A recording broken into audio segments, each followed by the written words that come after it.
Grüß euch miteinander und herzlich willkommen bei der News-Sendung Panorama, moderiert heute aus der Region Gerzensee. Das sind unsere Themen. Handarbeit zu Hapkeren, für das die Alpen schön bleiben. Und warum schreiben eigentlich die jungen Leute nie zurück? Das wollen wir von den Bernerinnen und Bernern wissen. Unsere wunderschönen Alpen. Wer schon mal zu Berg war, der weiss, wie herrlich die Natur dort ist. Obwohl es eben gar nicht immer die Natur ist, die das dort so schön macht. Teilweise steckt auch sehr viel Handarbeit dahinter, wie zum Beispiel das Hapkeren. Dort packen Freiwillige an, für dass diese Schönheit erhalten bleiben kann. Mein Kollege Janik Müllemann berichtet. Auf dieser Seite haben wir einzelne Bäume. Ihr könnt auch noch vorne schauen, siehst du an der Bussenstüppe. Mein Name ist Alina Wittwer und ich bin Projektleiterin beim Bergwaldprojekt. Ja, in den Bergen hat man häufig eine verzahnte Landschaft, wo Wald und Offenland sich abwechseln. Und da ist das auch so. Wir sind auf der Traubach-Alp. Die ist allerdings jetzt ein paar Jahrzehnte nicht mehr richtig gepflegt worden. Und wir sehen, dass der Wald sich die offenen Weiden und Wiesen wieder zurückholt.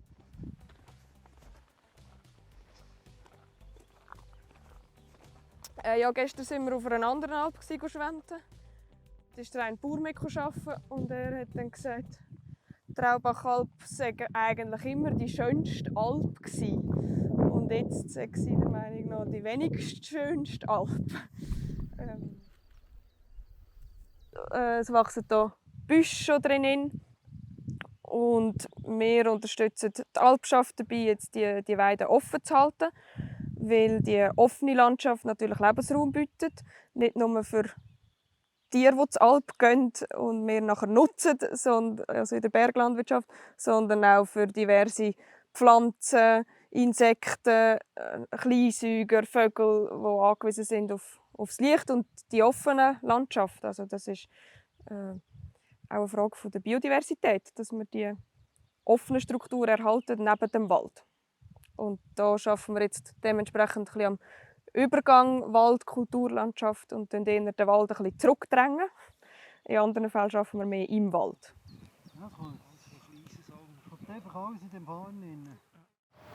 Nach der Natur zu Hapkeren geht es jetzt um das hier. Ich sollte eigentlich ein Handy in der Hand haben, habe das aber vergessen. Ihr aber kennt das, man bekommt eine Nachricht, man schaut ein paar Stunden nicht drauf. Aus diesen Stunden werden Tage, aus diesen Tagen werden Wochen. Gerade bei den Jungen ist es so, dass sie häufig nicht zurückschreiben, wegen dem digitalen Stress. Was steckt da eigentlich dahinter? Das will meine Kollegin Alexandra Inniger wissen und fragt darum bei den Bernerinnen und Bernern nach. Ich schreibe dann später zurück. Das sage ich mir immer wieder. Dann werden es immer mehr Nachrichten, die mich immer mehr stressen. Wir haben bei den Bernerinnen und Bernern nachgefragt, ob es ihnen manchmal auch so geht. Wie viele offene Chats hast du auf deinem Handy?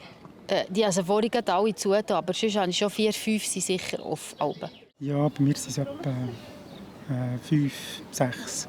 Im Moment habe ich einen. Ich weiss es nicht, ich habe seit daheim nicht mehr drauf geschaut. So 2, 3 oder ein bisschen mehr, ein paar Stück mit meinem Chef, Arbeitskollegen und die beste Kollegin fertig. Maximal einen, würde ich sagen. Ja. Ah, krass. Also, in dem Fall nehme ich an, du schreibst immer schnell zurück oder tust du das manchmal auch ein bisschen aufschieben? Ich probiere immer schnell zurückzuschreiben, aber manchmal ist es schon auch ein bisschen rauszögern oder ich vergesse es nicht um mich. Aber ich würde sagen, so, probiere es immer nicht mehr als so 2 Tage maximal. Das kommt sicher ein bisschen darauf an, was es, ob man irgendwie etwas abgemacht hat oder so. Aber nein, ich antworte eigentlich nicht sofort. Ich habe auch im Geschäft nicht immer die Möglichkeit, gerade das Handy nicht immer bei mir am Platz. Und von dem her ich eigentlich manchmal nicht, also ich nicht immer sofort antworten. Ich habe auch ein schlechtes Gewissen, weil ich auch nicht zurückschreibe, weil ich einfach nicht gerade mache oder nicht gerade weiss, was ich zurückschreiben soll. Und dann habe ich öfters ein schlechtes Gewissen. Und bei dir? Ja, also ich lasse mir aber schon ein bisschen Zeit zum Zurückschreiben, aber gerade so an Geburtstagen oder so, wenn man viele Nachrichten bekommt, ja, haben wir schon so ein bisschen den Stress. Jetzt muss ich, glaube ich, dort auch noch mal zurückschreiben und ja. Das stresst mich eigentlich schon, ja. Ja, weil man halt einfach das Gefühl hat, wir erwarten es ein bisschen, oder? Ja. Und umgekehrt nervt es nicht, wenn jetzt jemand lange hat, um euch zu antworten? Nein, weil ich eben genau so bin, nervt es mich nicht. Dann bin ich froh, dass ich nicht die Einzige bin. Ausser es ist etwas, das brennt, aber dann rufe ich eigentlich anrufen. Dann mache ich es nicht über WhatsApp oder so, weil dann will ich wirklich gerade die Antwort muss ich auch gerade haben. Dann kann ich nicht warten. Ja. Aber dann mache ich es nicht über WhatsApp oder so, dann Leute, ja. Ich glaube, früher ein bisschen mehr, aber mittlerweile nicht mehr so. Vor allem kennt man ja meistens die Leute auch und weiss, dass vielleicht die Person ein bisschen länger braucht, um zurückzuschreiben. Und ist auch nicht so schlimm. Oder ich weiss ja auch selber, ja, es ist mir sicher auch schon passiert, dass ich 2 Wochen nicht geantwortet habe aus Versehen. Und ich glaube, da kann man schon ein bisschen nachsichtig sein. Ja. Gibt es so ein bisschen die üblichen Verdächtigen, wo du schon weisst, bei denen, die haben jetzt vielleicht ein bisschen länger zum Antworten? Sorry. Also so meine Kollegen, oder?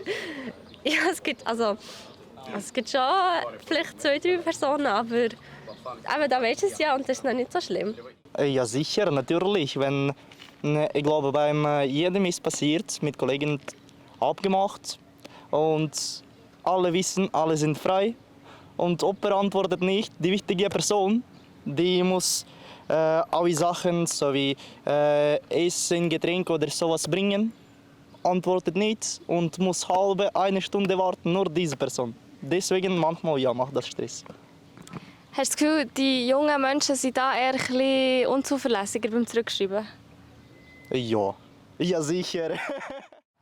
Nach dem digitalen Stress geht es jetzt um das Wetter, betrifft uns ja auch alle. Ihr seht es vielleicht im Hintergrund, die Aare sieht im Moment mehr aus wie der Amazonas. Es hat geregnet.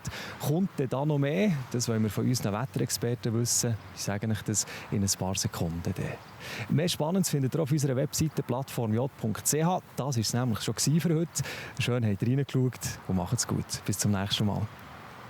Schön schauen Sie das Wetter auf der Plattform J, liebe Zuschauerinnen und Zuschauer. Es hat endlich flächendeckend wieder einmal geregnet. Sehr wertvoll für die Vegetation, für die Natur nach der Hitzewelle, die wir im Juni hatten. Ja, das Hochdruckgebiet das kann sich jetzt aber bereits wieder ein bisschen ausdehnen Richtung Mitteleuropa. Wir sehen zuerst auf dem Satellitenfilm die feuchte Luft, die uns erreicht hat. Aber wir sehen jetzt vor allem auf der Isobaren-Animation, dass das Azorenhoch sich da wieder Richtung Mitteleuropa ein bisschen ausdehnen kann. Das wird in den nächsten Tagen mehrheitlich für unser Wetter verantwortlich sein.